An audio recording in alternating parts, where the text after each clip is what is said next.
Saya tengok kisah ada seorang tu Abu Bakar Al-Muis. Abu Bakar Al-Muis terkenal dengan keimanan ketakwaan di zaman dia. Jadi ada satu perempuan ni, dia berusia sampai pelacur pada negeri itu. Dia paling cantik sekali. Aku nak buat juga Abu Bakar ni, tak rasa ini hebat sangat. So dia pergi kat rumah Abu Bakar ni, dia kunci pintu nak dipeluk ni. So Abu Bakar dia kata apa? Sekejap bagi aku bersiap sekejap.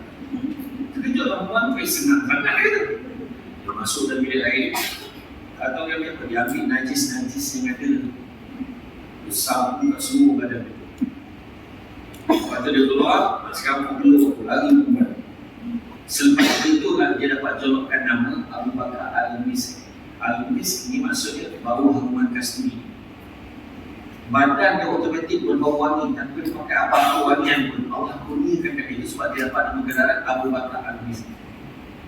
Itu dia, cuma kalau kita duduk dalam bilik hotel, tiba-tiba ada satu orang muka tak adalah cantik sangat, ala-ala Luna Maya dengan Maya Karim.